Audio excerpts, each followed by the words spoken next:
hi everyone, I am Grace. A lot of people know me still as the Hub Girl. So I started the Hub in Singapore, which is Singapore's largest community of social entrepreneurs, purpose-driven tech entrepreneurs, and people who want to support the social enterprise movement. We have 500 people in our community right now, and we work with the government and public sector and the private sector, and we have launched 3 incubator programs as well, but they're all based in Singapore. My second hat here, which is my main hat here, is that I'm helping Magic to lead on the social entrepreneurship agenda. So for those of you who know the context behind Magic, there is an amount of fund, right, to grow entrepreneurship in Malaysia, and 1/3 of that is for social entrepreneurship. How cool is that? I think it's really the first time that, yeah, I was really impressed, you know, when I first heard about Magic and first heard about Cheryl and first heard about Tan Sri, and that 1/3 of that is for social entrepreneurship, and I think that's really, really cool. There's no Southeast Asian country that has done that. And I think that's a huge signal that there's not only political will, but it is actually a reaction top-down because of so much interest bottom-up. There are already so many communities, so many social enterprises, so many good things, and some of them are here in this room, who have kind of pioneered and trailblazed the whole social entrepreneurship movement. I know there are some TFM, Teach for Malaysia faces here, there's Toniic is in the room, we've got, and I really want to know who is in the room. So, can I just have a show of hands? Who are investors here? Or people who run funds, or people who run CSR departments, foundations, who might want to place money? Okay? Who are current social entrepreneurs? Awesome. Great. Who are aspiring social entrepreneurs? Who are commercial entrepreneurs who are very interested in social entrepreneurship? Okay, anyone from public sector?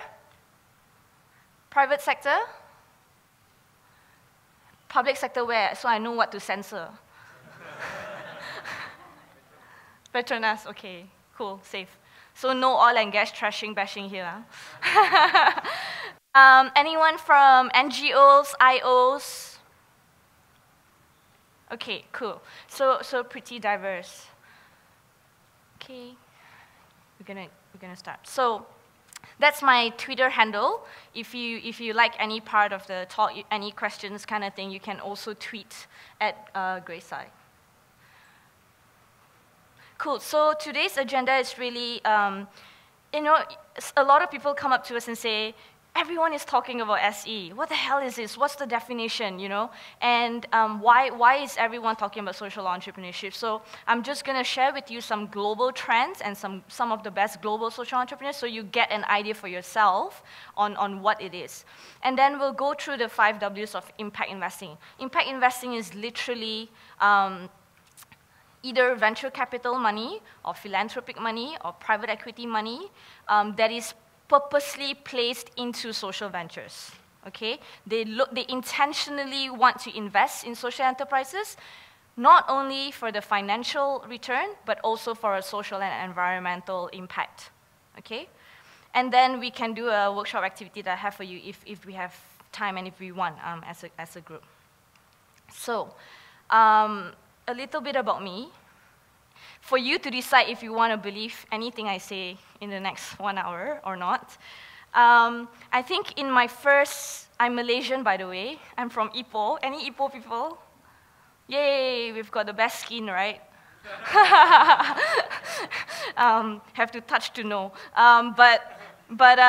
So I'm from Ipoh, did all the way till SPM, and then, you know, the usual ASEAN scholarship thing, went to Singapore, studied there for 6 years, hated it, really felt like there's something wrong with the system there. Like, you know, I think Malaysians know a happier life than Singaporeans in general. Don't quote me on that, don't tweet.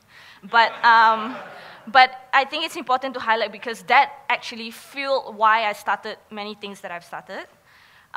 So in 2006 and 2009, those were the first 3 years of my career. You can probably guess my age.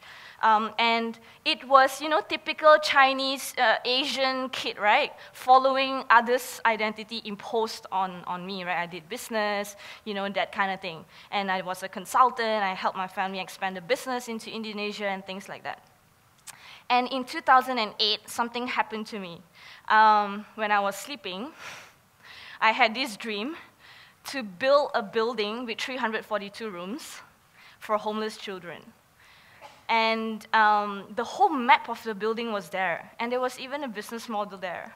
It's so weird in my dream. And then 342, right? Don't know why. And I woke up, heartbeat, sweat, and all, like movie. And then the first thing I did was I quickly drew out the map in case I forget it, right? And the second feeling I remember having was a feeling of, I'm unqualified to do this. I'm a business consultant. I am from the private sector. What do I know about, bringing education to homeless children? That's really the first thing, and maybe some of you might resonate with that if you're, from the private sector. But that didn't stop me. I started researching about you just Google, right? Education for poor children, or, NGOs for education for children. You just start doing that, and I came upon the book by John Wood. So he was Bill Gates' right-hand man for Microsoft in Asia, John Wood. For 9 years, he had never taken one holiday off. The kind of like combat corporate professional, right? Live in the Four Seasons type, right? And then one day he was sick of it. He took a holiday into backpacking to Kathmandu in Nepal. And he met a headmaster along the tracks. And the headmaster said, sir, why don't you come and visit my school? I'm really proud of my school. I have 200 over students, and we have a library. I really want you to come. And so John was like, wow, there must be an amazing school, right? So he agreed to go. The next day, he went to visit this school, and he met the 200 over students, and he was brought to the library. Guess what was in the library? It was a glass-locked cabinet with 6 books inside. It was a Lonely Planet for Mongolia, and then Mills and Boons, and then, like completely not suitable for school kids. And then the headmaster, he was shocked, right? John was shocked. 200 kids and 5 books that are not even accessible. And the headmaster said one sentence that would change John's life and probably Microsoft's fate in Asia. He said, perhaps, sir, you will one day come back with more books. That's it. That one line triggered John's change in life direction. In a year, he quit from Bill Gates. And instead of 4 seasons, he has chosen the third world. And his mission was to build libraries for children. And now, 10 years have passed. He has started an organization called Room to Read. 10 years have passed, and they have brought literacy to 10 million children. Right? This is what an event or a person, if happened at the right time in your life, can change that. So, first message is really be very open to being around the right people and the right experiences, because sometimes you get the clue for the next chapter of your life, right? And he's still doing that, John, and he's now my personal mentor as well. So when I had that dream, I emailed him, and I said, hey, John, Room to Read is everywhere. It's in Vietnam and Cambodia and da-da-da. Why are you not in Indonesia? If you save Indonesia, you're saving a big part of the world, because it has 280 million people in Indonesia. And he's like, Grace, it's not our priority yet, but why don't you start something? Right? So I started Books for Hope. That was my first social enterprise. We built libraries for children, because at 24, I didn't have enough money to build that building with 342 rooms. So we piloted in a MVP kind of way. So we built libraries, and it had a revenue model. So I ran that for 2 years. I'm not Indonesian, clearly, but the whole team was Indonesian. And by the time I left, we had built about 24 libraries impacting more than 25,000 children across Indonesia, from Komodo to Bali to Aceh. We find all the nice places we want to go anyways, and then go build a library. So from there, I went to do my MBA in the Said Business School in Oxford, because not just because it's Oxford, but because Said focuses on social entrepreneurship. And I was very lucky to be one of the 5 Skoll scholars. So one of the co-founders of eBay is Jeff Skoll. the guy over there, with the IPO of eBay, he made 5.2 billion US. You know, poor people like us got problem, right? Rich people also got problem. He didn't know what to do with the money. You know? He really didn't. But he knew that he wanted to impact the world in a big way since he was a kid. So for 1 year, he went around to ask for advice on how to use the money to change the world to a better place. And finally, it was a policy advisor in the White House, James Gartner, who told him, you know, Jeff, if I were you, I would put good money to good people doing good things. Simple advice. So he put $1 billion to the Skoll Foundation, which carries his name. And the foundation gave Oxford £4.4 million. And part of that is every year, they fund 5 social entrepreneurs to do the full-time MBA in Oxford. So this scholarship is still alive. Second message, if you think you can be a Skoll scholar, please come and talk to me, because I'm still the only one from Southeast Asia. And it's an amazing program. It's a fully funded MBA in Oxford, but you first have to get through to Oxford. You must be accepted into the MBA, right? But I think West Cal, during the SE week in November, maybe we'll have a session about the scholarship. But it's a running program. So that's really kind of finding my identity as a social entrepreneur by being in villages, by studying about it, by mingling with the giants in this thing. And it is really powerful what having an identity can do to one person, right? Once you know what you are and what your purpose is on earth, you become unstoppable. Would you agree? Those of you who have found it, who are finding it, especially when your identity has an overlap of 4 things. Something that you like doing, something that you're good at doing, something that the market values, and something that the world needs. If you can find that sweet spot in between the 4 things, I can tell you that that's probably the secret to happiness or something like that. You know? Now looking back in the last 7 years that I'm in social entrepreneurship, it's very hard to find a sad day. Even though life is tough, even though startups are crazy, you know, but in a very fundamental level, we are very happy people because we know that every day we are working on something that is larger than yourself and something that is good for the world, and still you're making money at the same time, you know? So find that 4 things, right? Something that you like doing, something that you're good at doing. Because if you like doing something but you're not good at it, what should it be? You should be a hobby, right? No need to start a venture on that. You know, if you're good at painting, you know, if you like painting but not very good at it, you know, keep it as a hobby, it's all cool. So, like doing, good at it, and then the market has to pay for it. It must be solving something that the market values, okay? Because if not, again, you can be great at something, but it cannot be a sustainable venture or a sustainable anything. Then maybe you want to consider being an NGO or a charity. Again, no judgment, it's all good. We have enough problems in the world for all kinds of models. Honestly, you don't have to be a social enterprise or a social venture that is sexy and all that. No, you can be an NGO too, you should be an NPO to a nonprofit or a charity, especially when you're solving problems that are difficult market failures, where there is no monetization potential at all with that market. Right? So all these models are out there for grabs. And the 4th thing is, you know, something that the world really needs. You were here at the keynote today, at Vision's keynote. Yeah? You know, so many of us are tired, no offense, please don't take this personally, but we're tired of the next table booking app, you know, restaurant reservation app, taxi app. No. Where's Aaron? We were just hanging out last night, it's okay. You know, please, actually, my taxi has a very good, you know, social intention behind as well. So I would exclude that from this analogy. But find a problem worth solving. Find a big enough problem that is worth solving, that is worth taking your personal and professional risk for.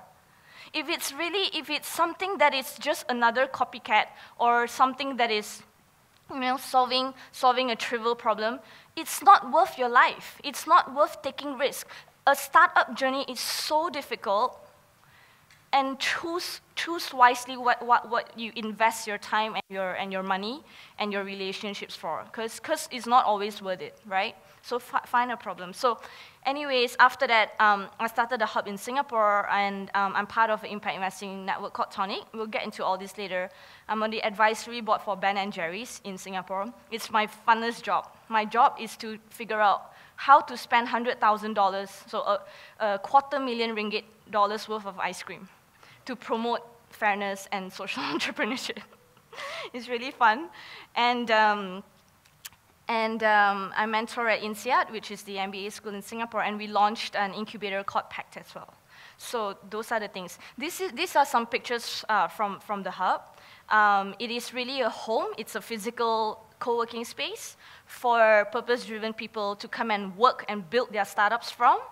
And because you sit next to each other, you start collaborating, you start finding your co-founders, your teammates, your investors, from the community. And there are also over 60 hubs around the world. So we are part of a global community as well. And globally, there are 10,000 hubbers. In Singapore, we have 500. Okay, this one, no photos, please. It is the first time I'm showing in public. This is what we are trying to do at Magic for the social entrepreneurship agenda. No photos, no tweeting, because it's not public yet. For internal use only. Okay, but some of the things we're trying to do is really trying to clean up the legalities and definitions by working with partners as well. And then we will spend half the funding by investing directly in social enterprises. For you guys out there, we're going to have a Magic Accelerator program starting next year. It is the Magic Accelerator program where they're choosing 50 tech commercial startups, and alongside that is 25 social enterprises. So 75 of you will be a cohort together, and each of you will get a seed funding thing from 50,000 to 75,000 ringgit. And then the other half of the fund that we get will be in building the sector, right? Whether it's in investing in the capabilities of other intermediaries and partners, or doing things like shared services, creating legitimacy, media campaigns for SE, and all sorts of things. And I also want to personally put Malaysia on the global map in social entrepreneurship and impact investing. So we're going to have global partnerships, and we're going to take part in some impact investing funds as well. So of course, all this is a plan for now, and I'm actually building a team within Magic for social entrepreneurship. Okay, so before we get into how investment is done in the social entrepreneurship space, I'm going to use SE for short. Let's look at the actors, both on the SE side and both on the investor side. I see the world very simplistically. There are two groups of people in the world, in my eyes, right? The first group is, these are the people who change to follow the current reality, right? They adapt to the environment, they adapt to the world, they adapt to current systems. The second group of people are the people who change reality. They change the world, they change the environment, they make the world adapt to them. Okay? I personally like to hang out with the second group more. Just because there are many things in the world right now and in the current system that do not work. Correct? Agree? If all these systems are working, we wouldn't have all the problems that we're having, right? So if we have financial crisis, if we have an Ebola nightmare spread, if we have demonstrations from Syria to Hong Kong to Venezuela in Caracas, there is something fundamentally wrong in the current power structure. And because they're not solved yet, these old problems are not solved yet by old solutions, right? What do you need then? New solutions. But how do you come up with new solutions? Innovate. Yeah, easier said than done. But how do you innovate, right? How do you innovate? The outputs that come out from your brains and your mouth are influenced by the inputs that come in, right? And where do you get the inputs from? From the current system. You see how it's a vicious cycle? So I believe that the key is in getting inputs from from alternative systems, right? From alternative things. Because what you produce is really directly influenced by what goes in here and what goes in here, right? So pay attention to not what you learn, but who you learn from. Surround yourself with people you want to learn from. You can design that. You know, it's not like your life is given, and you just hang out with people you are told to hang out. It's not like that. You can design who you want to learn from and who you want to surround yourself with, and it is those inputs that will create a different reality eventually if you take action on your ideas and your plans, right? So there are two groups of people. Very quickly, to get the definitions out of the way.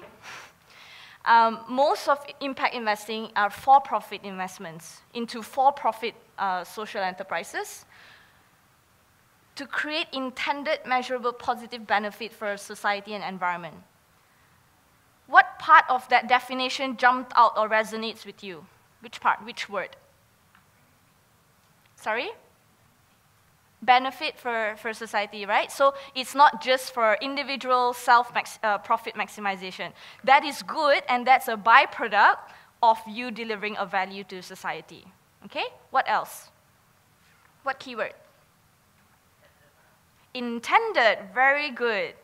So impact investing is the placement of flow of capital with the intention of creating a positive impact. With the intention, not tiba-tiba got bonus, got a social impact, right? This money, they're all looking for social enterprises with an explicit goal to create a social and environmental benefit. Entrepreneurship is really a mindset, right? It's really a mindset of putting resources in areas of low potential, high potential, and that kind of thing. And so is social entrepreneurship. It is a sector, it is a career, but most importantly, it is a mindset as well. It is a mindset where you try to combine business to solving social or environmental problems, right? Like I said, if you just want to solve social and environmental problems without the business part, please go ahead.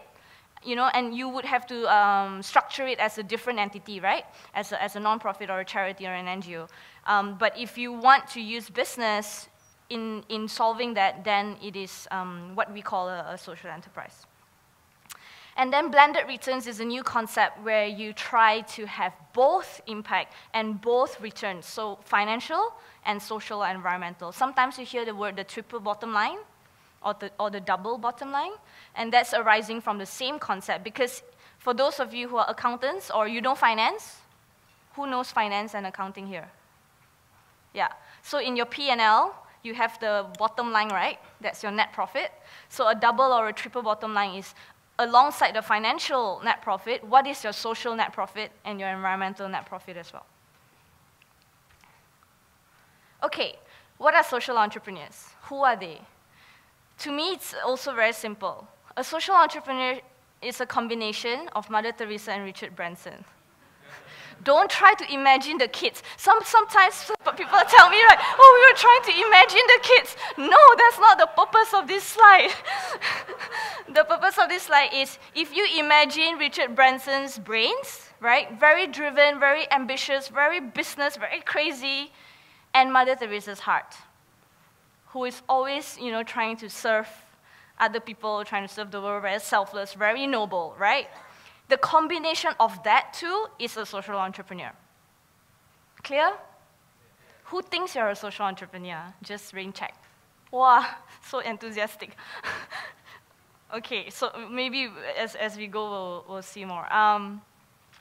So social entrepreneurs, they use entrepreneurial approaches, okay, or innovative solutions, not the usual copycat that already exists. They're ambitious and persistent, in other words, stubborn. The whole world can tell you don't do that, and you still be like, I want to solve this thing.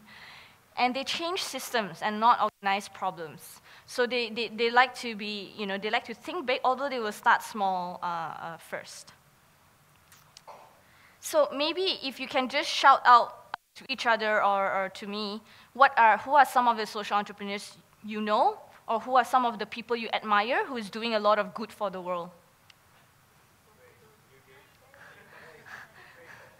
Bill Gates, yes, from Gates Foundation, yep. Grameen, by Professor Yunus. Sorry? Acumen Fund, yes, Jacqueline Overgratz. Do you know who her husband is? TED's founder, Chris Anderson. They're married. Professor Yunus. Who else? Tom Shoes. So Tom Shoes, buy one, give one. You buy a pair of Tom Shoes, they donate a pair of shoes to Africa, kids. Anything else? Anyone else? Sorry? Body Shop? Who said that? Yeah, so the late Anita Roddick, if you ask her, are you a businesswoman or an activist, right? Which are you first? She would say, why can't I be both? So another social entrepreneur there, right? Yeah. Okay, cool. I'll share with you quickly some examples. Professor Muhammad Yunus for sure. So he is known to be the banker to the poor, right? He kind of proved to the entire banking and financial system that the poor is bankable, you know? How many people do you think are on earth today? Shout. 7 billion, right? Some people say 6.8 to 7.2. So 7 billion people who are on earth today. 4 billion of them live under $2 a day. Okay? They're probably not in this room, I hope. But actually, if you think about it, Malaysians maybe can survive, $2 a day. You just eat twice nasi lemak in a day. Can already, right?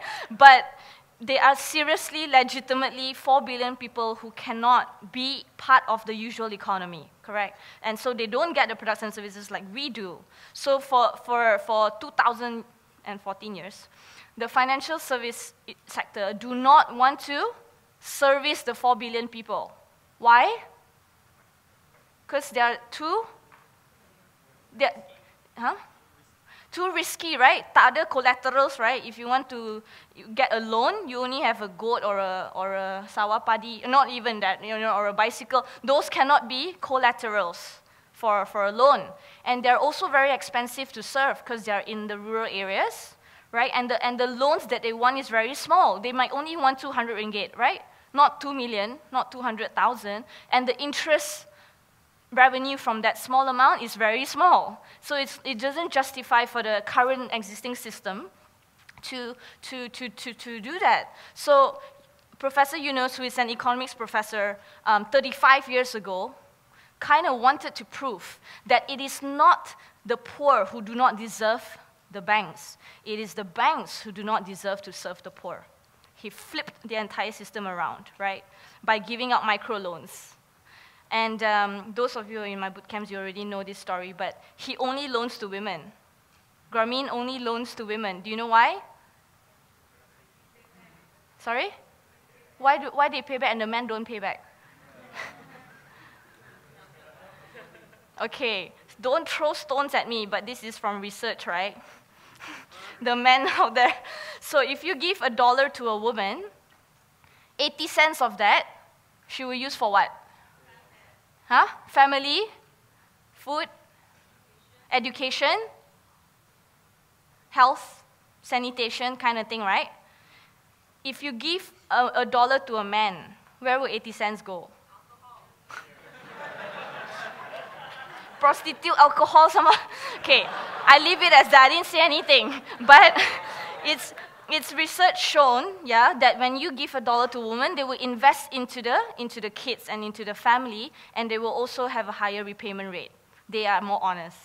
Women are more honest. So he needed to find the innovations that can serve and crack this market. You understand me? So I'm just quoting this example because the banks normally only serve the businesses, the white man, right? And he really had to crack how to serve the poor. He could not have used the current formula, right? Instead of bank branches, he used the agents. Instead of collaterals, he used group pressure. So if I loan money to 5 of you in front, okay, and I tell you, I cannot loan you a second round if one of you don't repay. And if this dude here, what's your name? Alex, if you want to run away with the 50 ringgit, right? What will the 4 of them do?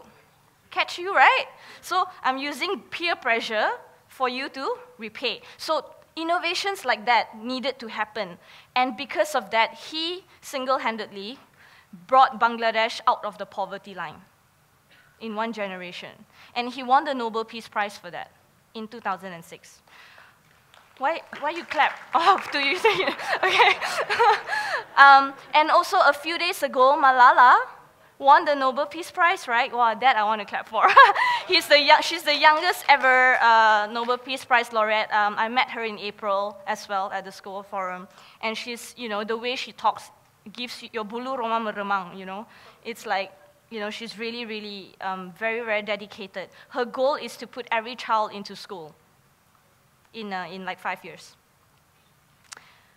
Okay, Dr. Devi Shetty is a pediatric cardiac surgeon. Those of you who are from India, you might know him. He's like a god in India. He runs the Narayana Hospital, where he gives heart surgery for kids, right? He is known to have never said no to any child who needs a surgery. Not even, he doesn't care if you are the son of the prime minister or the son of a poor farmer. He would do the surgery for you. And he is a for-profit hospital. 25% of his equity is owned by JP Morgan, a traditional bank.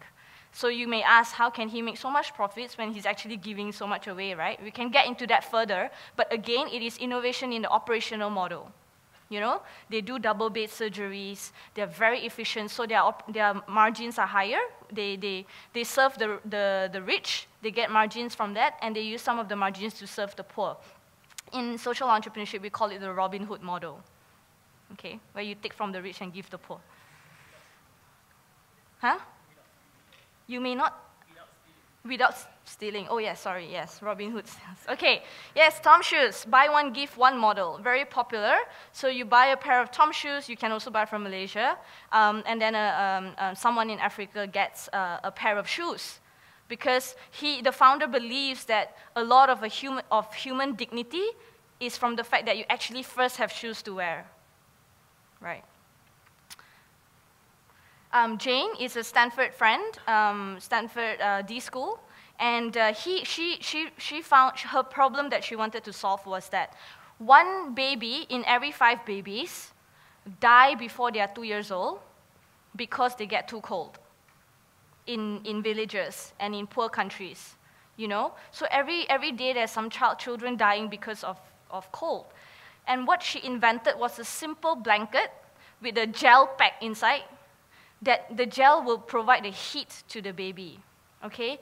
And it is made for villages, so you don't have battery charges and that kind of thing. The gel pack can be heated with charcoal and above the cooking stove, and the gel pack can last for 5-6 hours. Simple solution, and she has saved so many babies' lives. She has even moved from Palo Alto to Bangalore to start this. And guess what? General Electric Healthcare, GE Healthcare, the big conglomerate, is now partnering with her to distribute some of her products. And this is a great example of a big company taking huge interest in a single social entrepreneur, young like us and all, and help them scale and help them partner. For all I know, they probably want to acquire her, want to acquire Embrace.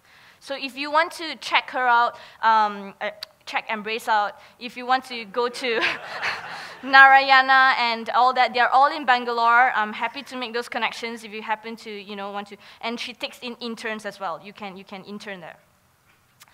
Jaipur Food is another famous social enterprise where the founder met with an accident when he was 40-something years old. And he became a social entrepreneur when he's nearly 50, so it's also, again, never too young, never too old. And he created prosthetic body parts that is very affordable and sometimes even free. Actually, for the beneficiary, it's all free. So I visited them again, and you can see the boy, he came in at like 9 a.m. without a foot, right? Can you see him with the crutches? And by like 11, 12, he was, taken the measurements, the skin color tone and all that. And by like 2 p.m., he got a new leg. And he can climb tree and bicycle home. It's amazing. And Jaipur Food doesn't care about their brand, so they even help their countries who are at war with them politically, like Pakistan and Afghanistan, and all these foot prosthetic technology are given as well to neighboring countries. So another great social entrepreneur. Room to read, I have given you the story of John Wood, but basically if you go to their website, everything is in numbers, right? He measures everything because he uses the Microsoft mindset into solving illiteracy. So instead of putting software into everyone's house, he wants to eradicate illiteracy among children. Same guy, same skill set, same talent, same networks, different mission, right? And channel everything there, and he's amazing. Ted as well. The innovation here is in the brand, right? You have Ted everything, and it's harder to measure their social impact, but they're definitely creating a new generation of thinkers and innovators who can share their work as well. I'll skip through. Okay, I'll get into the investors part. Oops. Formatting problem. So, a lot of people from the usual Silicon Valley high-profile VCs are jumping into the bandwagon of impact investing and social entrepreneurship, right? So this is just a list of examples. So Pierre Omidyar, Jeff Skoll, both co-founders of eBay, are now full-time working on their SE stuff. So Pierre started the Omidyar Network, Jeff started the Skoll Foundation, started Participant Media and Capricorn Investments. Participant Media is the company behind all these amazing films, like Best Exotic Marigold Hotel, Lincoln, Contagion, The Inconvenient Truth, Good Night, Good Luck, Kite Runner. So it's all his movies and all these movies have a social message in the movie, right? And now he's full-time in Beverly Hills in Hollywood, producing more Academy Award nominations. Microsoft, Bill Gates is also now a full-time social entrepreneur in his own foundation, where he put in $40 billion. Vinod Khosla from started Khosla Ventures for social impact as well. Paul Allen from Microsoft started Vulcan Capital, also putting more money into social enterprises. Reid Hoffman, the co-founder of LinkedIn, is a big proponent of social entrepreneurship, and he mentors at Endeavor, which exists in Malaysia as well. So lots of capital flowing into this, but also more excitingly, lots of talent, right? Lots of talent with rigor coming into this space. The network that I belong in, Toniic, is an impact investor network. It's global as well. So if you're a high net worth individual, do you know the definition of what a high net worth individual is?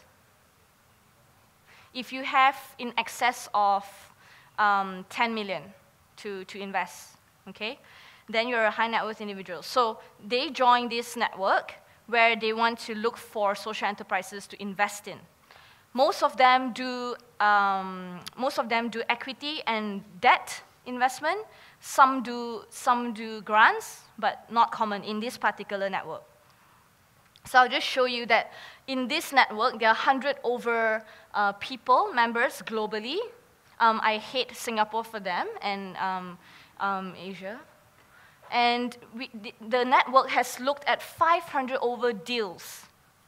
When people say there are not enough social enterprises globally, it's kind of not true as well. Look at the deal size, the deal flow, I mean. And almost every month within the network, there is 1 or 2 investments being made by the members.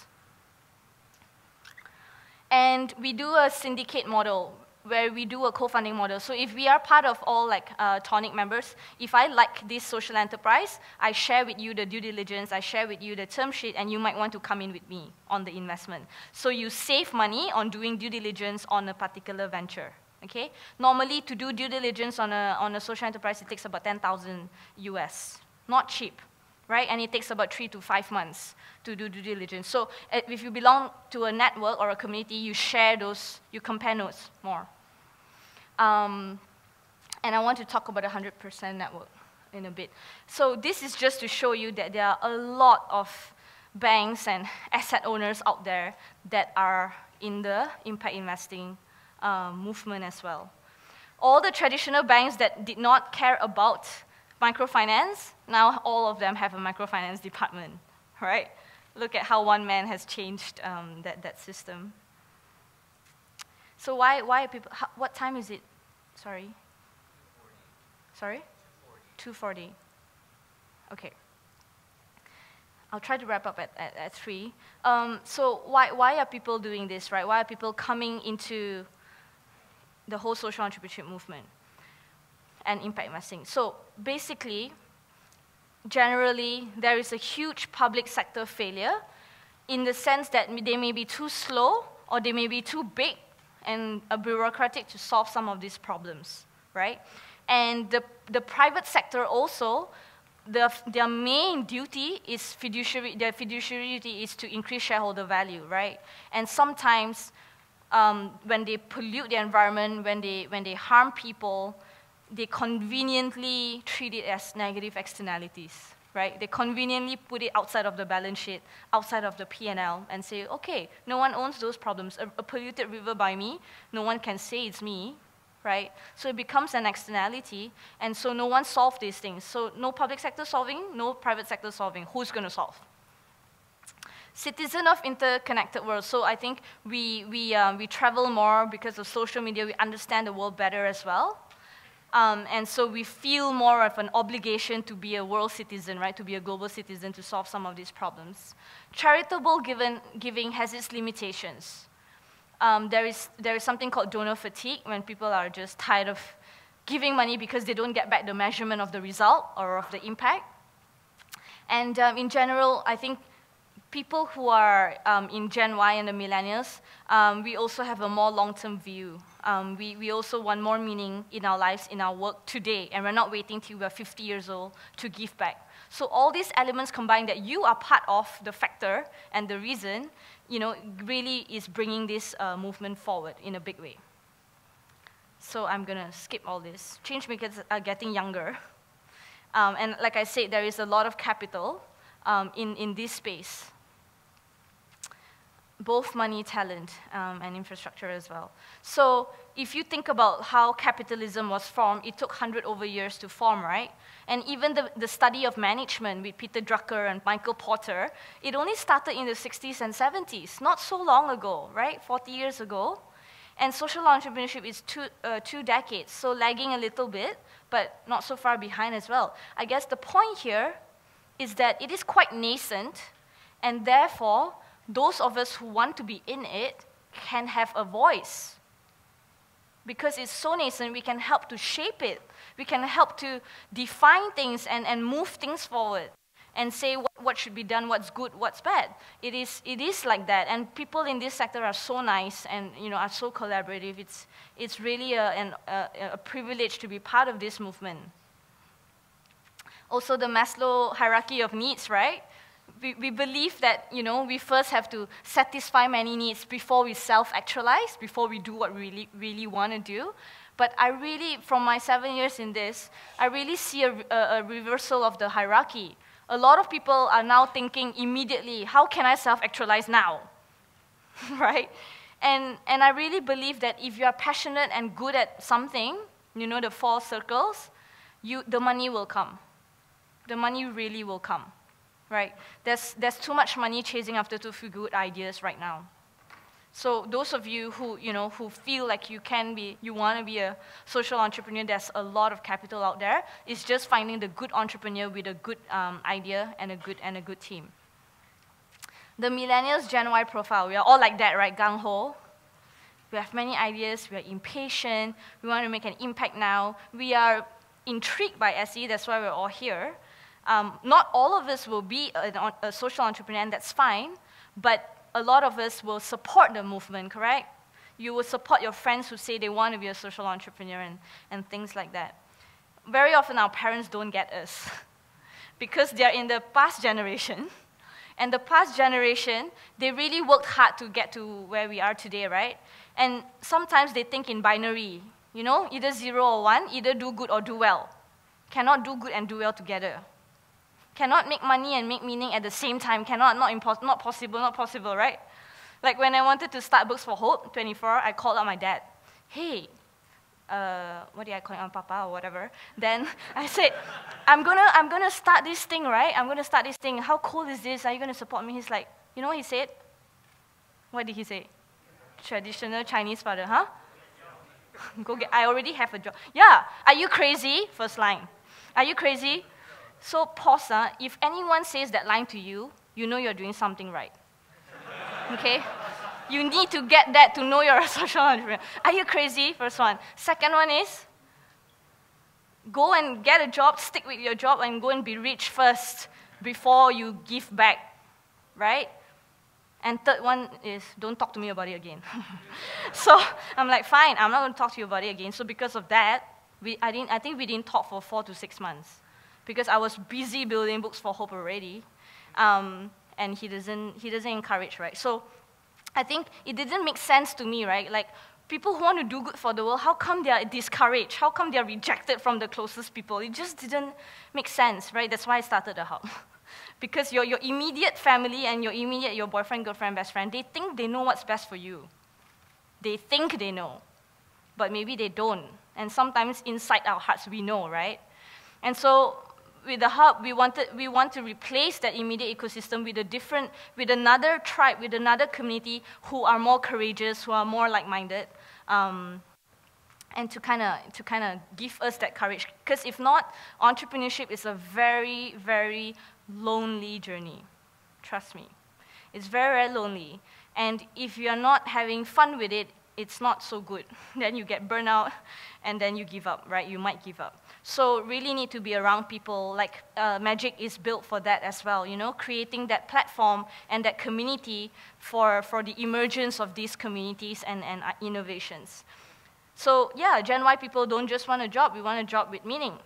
And big companies know this fact, and they are all figuring out how to retain and attract us as talents.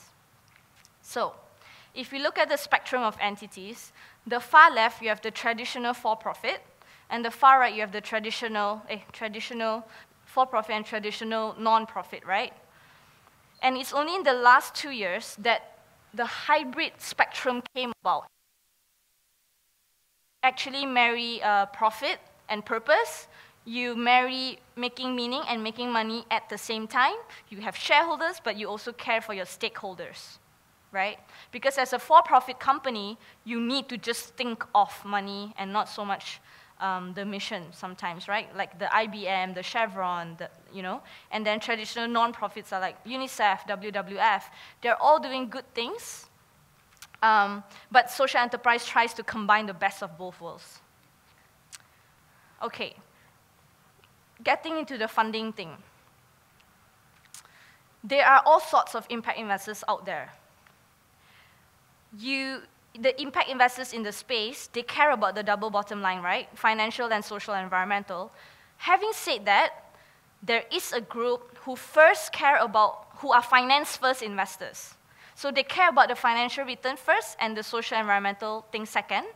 And there's a group who cares about the impact first, and they just want to get back the money, or you know, it's called patient capital. They can let you hold on to the money for a long time, you know, 7 to 10 years.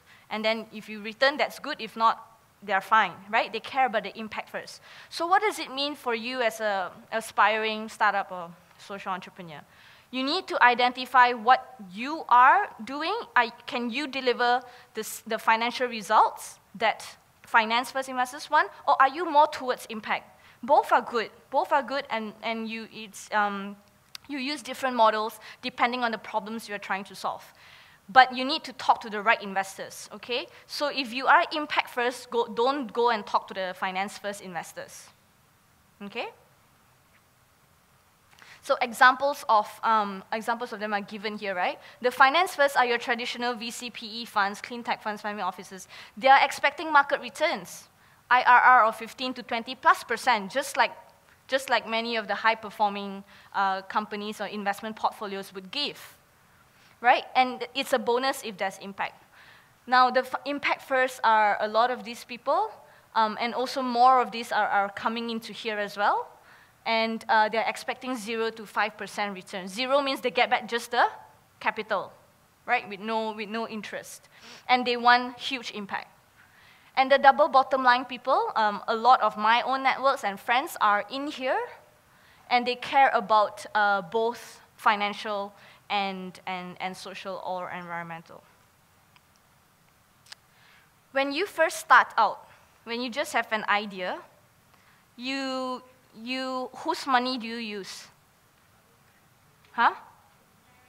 Parents' money, some more? If your parents is not my dad, right?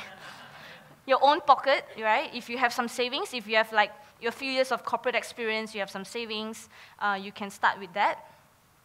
So in general, the rule is when you first start with just an idea, you get money from the FFF, right? The family, friends, and fools.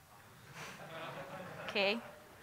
Don't go and talk to the investor type, because investors are, unless they're angels, right? But if the traditional investors, they would need to see already a proven pilot or a proven prototype, okay? And then external, you can go also external, but it takes a lot of time. So I would advise you for you to also put skin in the game and use your own immediate networks and resources first to do a first prototype. It doesn't take much normally, right? It shouldn't take more than 20,000, 30,000. And as you go on to the stages of growth, right? Idea to pilot, consolidating, you're forming a venture, growth, maturity, you take different kind of resources. So founder's time, and experts' advice, I'm happy to share this slide if you want. But you go to different sources of funding. And this is just more granularity onto the kinds of impact investors, those who want to donate, those who want financial return, and all that. Again, I'm happy to share. Yeah, so just to close on how much capital there is actually in this space. There's my colleagues or the founders of Toniic, the Kleisners, they now founded a new network called the 100% Network. And what it means is they are finding rich people who would put 100% of their wealth into impact. 100%. Can you believe it? Who do you think would do that, right? Even rich people want to buy a normal house, right? And want to invest in Apple or all that, right? Which are not exactly impact investing. But they actually found 14 high net worth individuals who will pledge 100% of their wealth. 100%, not 70%, not 99%, 100% of their wealth into impact. Guess what is the total size of these people, of this wealth, who will be in social enterprises? USD. Where's this money going to go? Come on, magic people. We have to start social enterprises and all. And I also have requested Cal to kind of share as well, the SEs from Malaysia. So I'm going to just end off quickly. There are successful SEs in Malaysia already, and some that are ready for growth. For us to kind of know who our peers are, and Cal from Tandemic knows some of them very well. So what are investors looking for, right? For commercial startups, I took this from Sequoia, one of the top VCs in the world. They are looking for this, right? And this is how it's different or the same, really. A lot of them are the same. Instead of problem, you need to identify a social environmental problem. Instead of a solution, you need to have a theory of change, like how would what you do solve that problem. market size competition, but also partners, because in the SE space, we need to work together much more, because it's towards the same mission. Product or service, business model you need as well. Team, financials you need to do your Excel, your projections, 3 years, all that.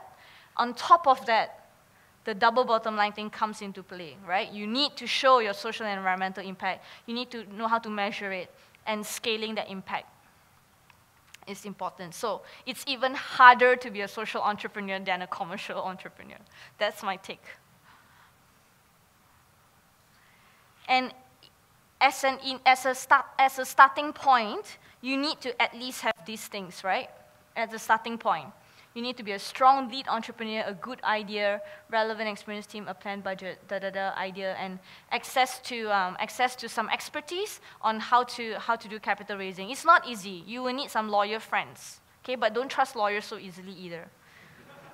Actually, at Magic, we are trying to find, we are trying to build, we will build shared services for social enterprises. So legal help, HR help, finance help, and all that. So stay tuned.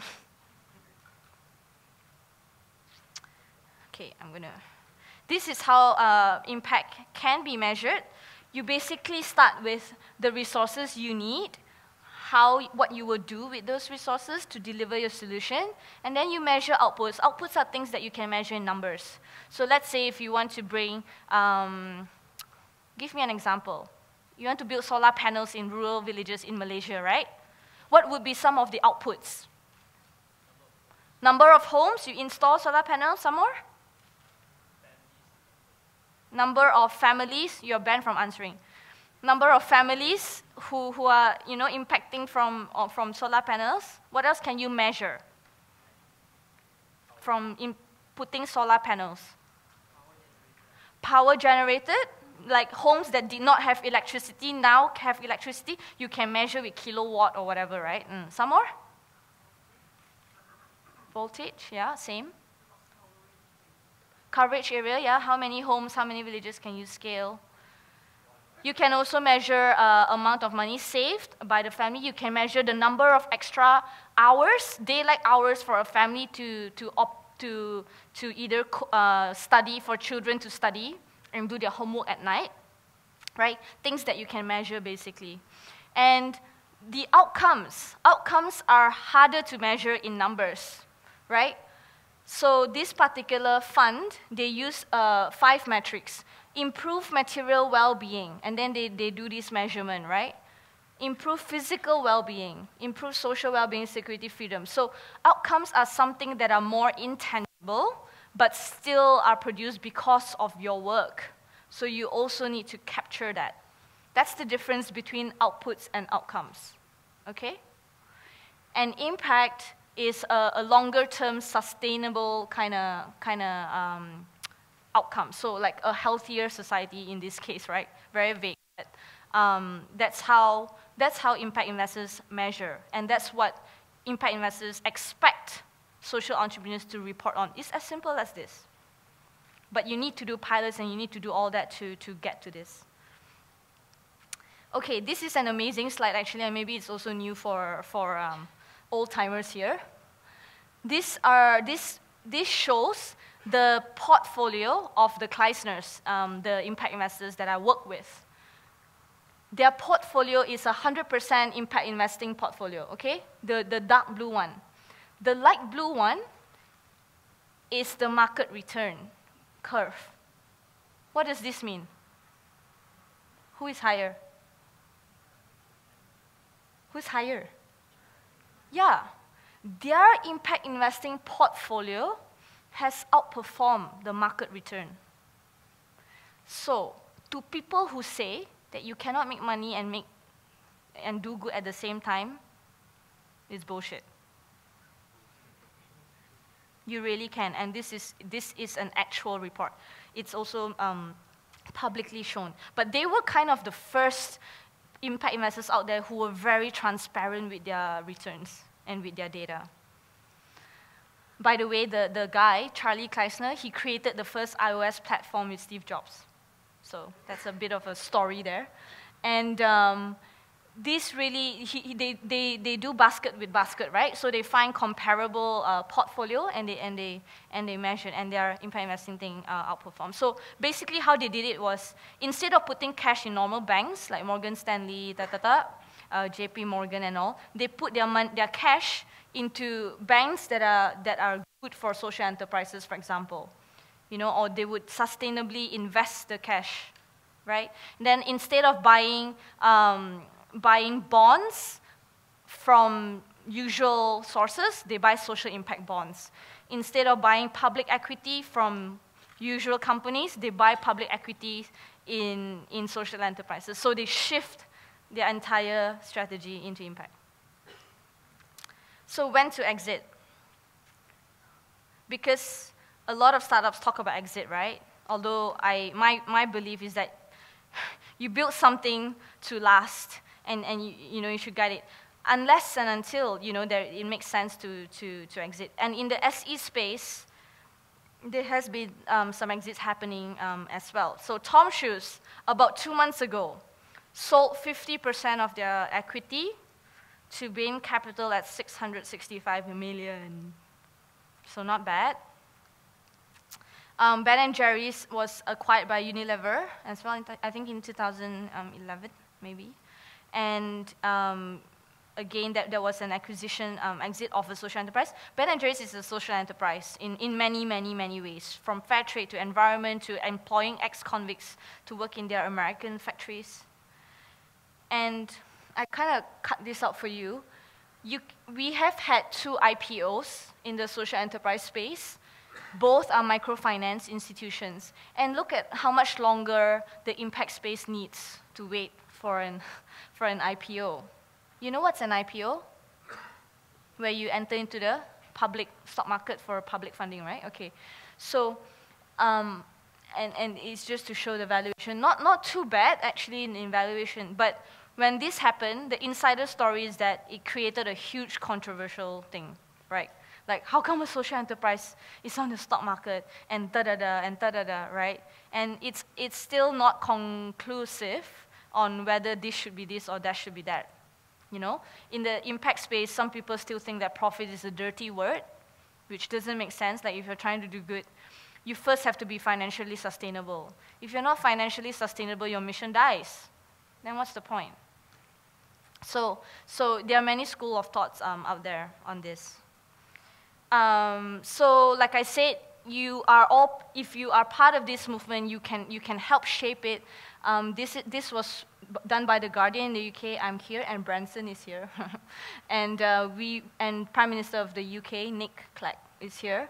And we kind of share what we mean, what social enterprise means to us, and I was kind of representing the Asian voice, I guess, for diversity. But it's really, we are all kind of friends on a global level. Some of them are my mentors, and it's really very, very close, power distance to all these rock stars and giants. And because this space is so nice and it's so collaborative, and we all have the same common mission at the end of the day, so people help each other more. So it's more fun. So in conclusion, never doubt. I'll quote this from Margaret Mead, right? Never doubt that a small group of thoughtful, committed citizens can change the world. Indeed, it is the only thing that ever has. So, it always starts from a small group of people, whether at Magic, whether at your own organization, whether at the hub, it doesn't matter. A lot of historical positive moments in the world are started by a small group of passionate people who want to create a different reality for themselves and for the world. So it starts there, so don't give up if it gets too hard. Okay, thank you.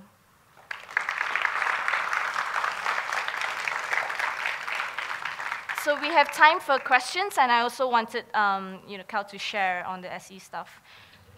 Yeah, can I have a show of hands on questions? Do we have a mic for the floor? Cal, you wanna come on up and do you know this guy? You need to know him if you're in a social enterprise scene here. Introduce yourself and. Sure. Yeah. Thanks, Grace. So I'm Cal. I'm with an organization called Tandemic. We're kind of like a lab for different kinds of social innovations. We've been working on building and spinning out social enterprises. So that's a little bit about what we're doing. Okay. So Malaysians, you'd like me to share about? Yes, share about some Malaysian SEs, Great. you know, that are a little bit more mature and maybe Okay, some great. of them will know. Yeah. So I'll tell you guys a little. So the exciting thing is that there are people right here today, right now in Malaysia, who are building social enterprises and who are running social enterprises. And so I'll give you a couple of examples. Any of you guys have heard of Epic Homes? Okay, so that maybe like a third, so that's cool. So Epic Homes is a social enterprise whose mission is to help build good homes for the orang asli across the country, so that every orang asli family can live in a proper home. And what they've done is they've built a system where over 3 days volunteers can come together and actually build a home. This is sponsored, so how do they make money? This is sponsored by corporates. It's like team building, and sort of volunteers who want to do this can go ahead and do this, build these homes. So that's one social enterprise. Each home is only 30 to 40,000 ringgit, which is much cheaper than what a home would cost, right? So again, what's the innovation there? They found a way to build houses in 3 days that is cheaper. That's the innovation. Yeah, so they're doing really cool work. Another one is, so how many of you guys know someone who has suffered from dengue? A lot. Okay, dengue more famous than Epic Homes. So one of the really cool social enterprises that is actually out of Negeri Sembilan is called Entogenics. And what these guys have done is they've figured out a way that is really cheap to prevent mosquitoes from breeding in sort of still water areas. So in the longkang and like pots and whatever else where people have stored water. They have created a product made from rice husk that actually prevents mosquitoes from breeding in these places. And so these guys have actually made it really successfully in the Philippines, where their product is being distributed, sort of put into sewage and drains to actually prevent the spread of mosquitoes. So that's another really cool social enterprise. We've got Kaki Seni. So Kaki Seni's mission is around promoting the performing arts in Malaysia. I'm sure a number of you have been to their festivals and arts programs and things like that. A big part of their revenue model is actually to run events for other people. So they run events for people, that generates income. They take that income and invest it into their own cool programs around the arts. You know, maybe I'll share a last one that I've been involved in. It's called Do Something Good. So Do Something Good is the top volunteering network here in Malaysia. So it used to be really tough to find volunteering opportunities, unless you were on an NGO's mailing list, or your uncle was involved in this NGO, you wouldn't find out about volunteering opportunities. So Do Something Good puts these online. And the way that Do Something Good generates income is they run corporate volunteering events for for companies, basically. So companies come to Do Something Good and they say, hey, we want to take all of our staff out to do something interesting and cool to do team building. And so Do Something Good will be like, oh, here's a waterfall that you can help build toilets for, and trash collection and stuff like that to clean up. So those are a couple of really cool examples of social enterprises that people are building right here today in Malaysia. Thank you. And if they want questions and your email, we can share that later, right? Yeah, absolutely. Okay, I'll be in the corner. Thanks, Cal. Yeah. Can we get your help for questions? If you can say your name, where you're from, that would be helpful.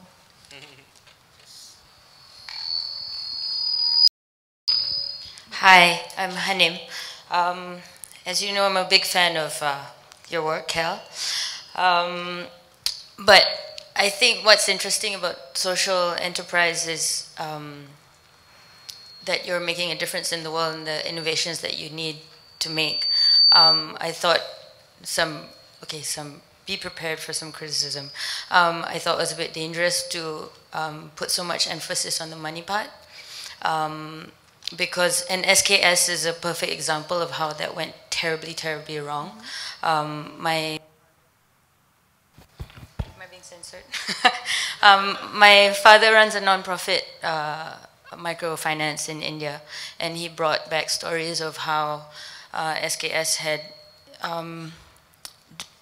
basically ended up with some people dying, families falling apart, and basically because they wanted to make profit, because they're public listed, they needed to go out and target people who are repaying really well at other microfinance companies, target these people, give them so much loan that they can't pay back, and they got so many people in so much trouble because they don't know how to manage that. They don't know how to say no, because they're already in desperate situations. But I feel it's quite important to focus on doing good and not focus on the profit. If you are focusing on the profit, run a profit company. Yeah, thank you. What's your name again? Hanim, yeah, totally. And thanks for bringing that up. So I forgot to clarify that for a social enterprise, the social mission has to be higher, if not as high as the financial mission. In a social enterprise, the financial mission should not be higher than the social mission. Then you should just start, you know, a normal company. So that has to be made clear. That has to be made clear. What happened at SKS, for those of you who might not know, it's the microfinance institution that got listed, right? And it was very controversial because of their higher interest rate and things like that.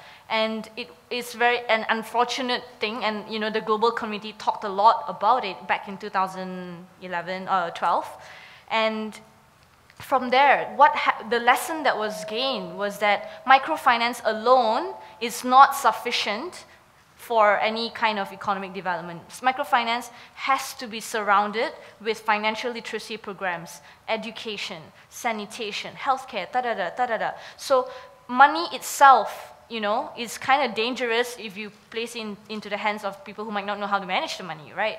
And so because of that incident, a lot of the new MFIs right now are innovating on that. So there's one based in Singapore and India called Milap, where the money now becomes a voucher for direct services rather than a money as money. You know, so people have learned from these incidences, but in general, agree with you that the profit maximizing goal must be secondary and must serve the social goal rather than the other way around. Yep, next question.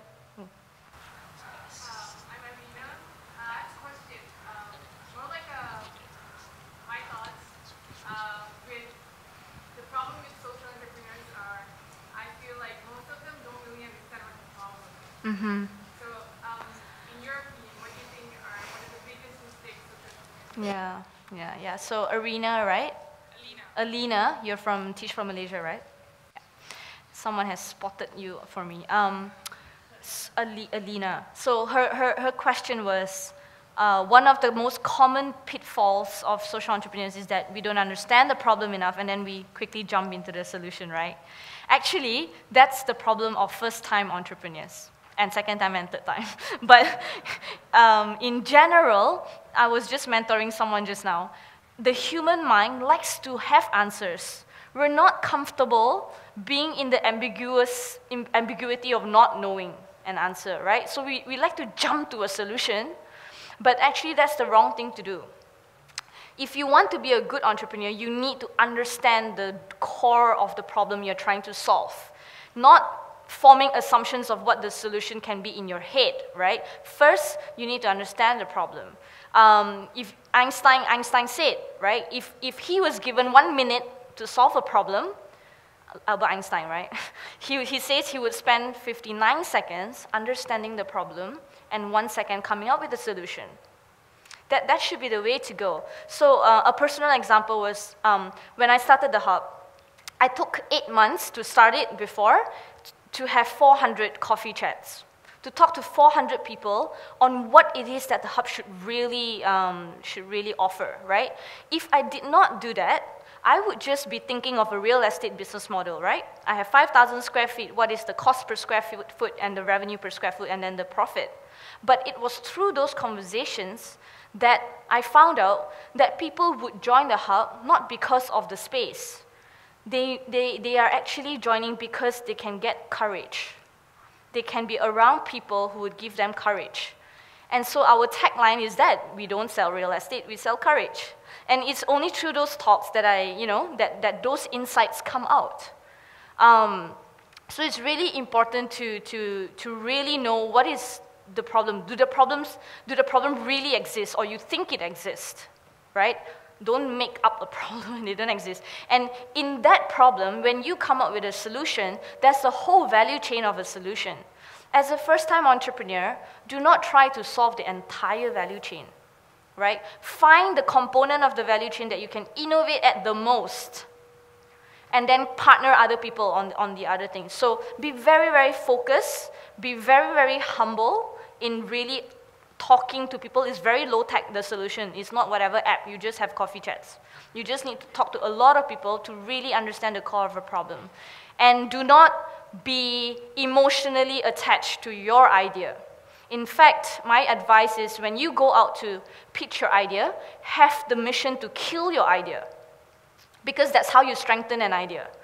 If your idea cannot be killed, then you have something, you know? And if it can be killed, you should kill it and you keep pivoting, right? You pivot to plan A, to plan B, to plan C, until you find the best product market fit or a problem solution fit. But I'm all about those of the people who are in our incubation programs and have talked to me here at Magic. I'm a big proponent about getting out there and really knowing the problem. I don't want to hear your solution until you tell me that you have talked to at least 150, 200 people. But thanks for pointing that out. Any more? Yes? What happened to the, wait, 1 second. Hi, I'm Hidayah. I just want to know, is there any more specific sector that you wish to see more innovation? I mean, like, to see more social entrepreneurs go to innovate these specific sectors? That's all. Yeah. Anyone has any thoughts on that? Any sector, particularly in Malaysia, right? In Malaysia, you mean? Yeah. Any thoughts before? Education. Agriculture. See, everyone's going to say everything, huh? Recycling, environment, yeah. No one has cracked that recycling thing in Asia. Yeah? Natural resources, you mean to prevent, to reduce using or to replenish? How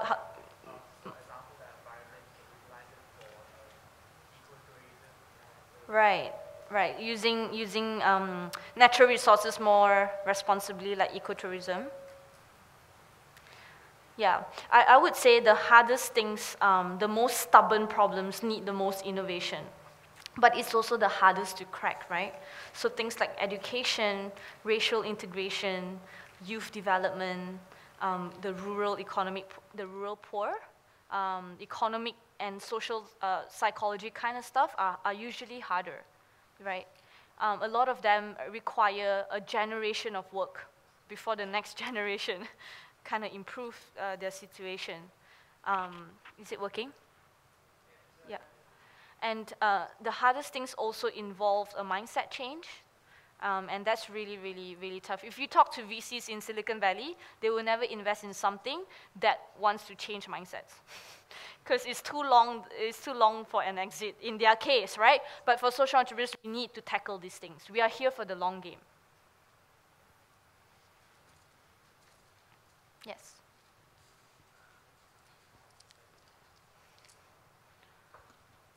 Hi, Grace. I'm Ray. I'm from Ipoh as well. I resonate with what you say. More fairer. Water is good. The skin thing? Yeah. Yeah. I kind of resonate with some of the slides that you share on the social enterprise. You see, I happen to know Johnson, Epic Homes. I found one of the challenges for social enterprise, right, is that they don't have a sustainable business model to sustain the business. Like what Epic Homes started 3 years ago, they face a lot of challenges, whereby they are sort of like NGO rather than social enterprise. So they don't have a business model to sustain. So I also talked to some people. They thought they are social enterprise, but after when I talk to them, they are more like NGO. They depend on charity or donations. So they don't have a sustainable business model to sustain their social enterprise. So what are your advice or tips to have the kind of mentoring or business model to be able to help them to sustain their business? That's the multi-million-dollar question, right? So his question, to rephrase, is how do we make more social organizations, more business, more rigorous, right? And more sustainable on a financial level? You know, I've been trying on both spectrums in my last 7 years, right? I've tried to make the commercial entrepreneurs more social and the social entrepreneurs more commercial, right? Both sides, not purely profit or purely mission, it's that hybridity, right? Guess which is easier? I think after this I can talk to you. I actually have some ideas. You have some ideas, okay. Actually, I talked to I think 4 or 5 social entrepreneurs just now. So they're having, even those who are involved in 10 years, right? Because I went for the last month, the Great Impact. So some of them have been involved in so many years in social media. They are actually, those social enterprise and NGOs, they don't talk to each other. So they don't know how to like leverage or collaborate together. Yeah. So I have some ideas. Maybe after this I can talk to you. Yeah, I think the flaw is not in how things are structured. Like I said, I love, NGOs play a big role in where we are in getting to the Human Development Index to where we are today, right? And some are really strong NGOs, really strong, where they have continuous flow of funding and donations, and that's good, right? If they have that legacy and that asset. For social enterprises who do not have that, and they don't want to learn how to be more sustainable on its own, then that's a problem. So usually, the leadership of the social enterprise is the make or break thing. A lot of the people in this sector are very filled by passion, and they don't want to learn, right? They don't want to learn how to make it into a sustainable model. And when that's the case, you either replace the leadership or you don't help people who don't want to be helped. But for those who want to be helped, the best way is really on a mentoring basis, on a case-by-case with seasoned entrepreneurs, seasoned social entrepreneurs, and kind of slowly remodel a value proposition that would be a business model. So it's not an overnight job, and a lot of that is the leaders. It's a mental barrier. Totally agree. In the leaders. Yeah, totally.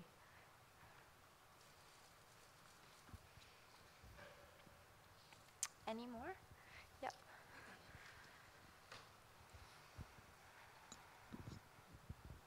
Hi, Grace. My name is Sri. Yeah. Okay, so basically we have a team from Vietnam and India and Malaysia. So I'm from Malaysia. So basically we develop a product which can help the dumb and deaf people. Of course, they have a sign language, but you need intermediate people actually in order to translate the language that for the normal people, for us, like to understand. So we have created a gadget which is, you don't need the intermediate people actually to translate this language, the sign language actually. So because this product is actually involved of 3 countries, people's idea and of course the product development. So like, does magic will help if this is like inter-countries initiatives? We choose individuals and ideas and not where the geography of impact is. Come again? We choose, okay, so for example, in the Magic Accelerator that will come out next year, Q1, Q2, we will choose 25 social enterprises or entrepreneurs to be accelerated, right, with the seed funding. And we will choose people based on the individuals and the team and the idea rather than the geography of impact.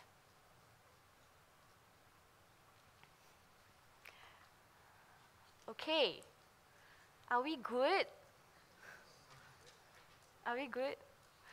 Any more comments, feedback, things you don't agree on, things you want to discuss further? Maybe I'll just stick around, and you can just come and have a chat.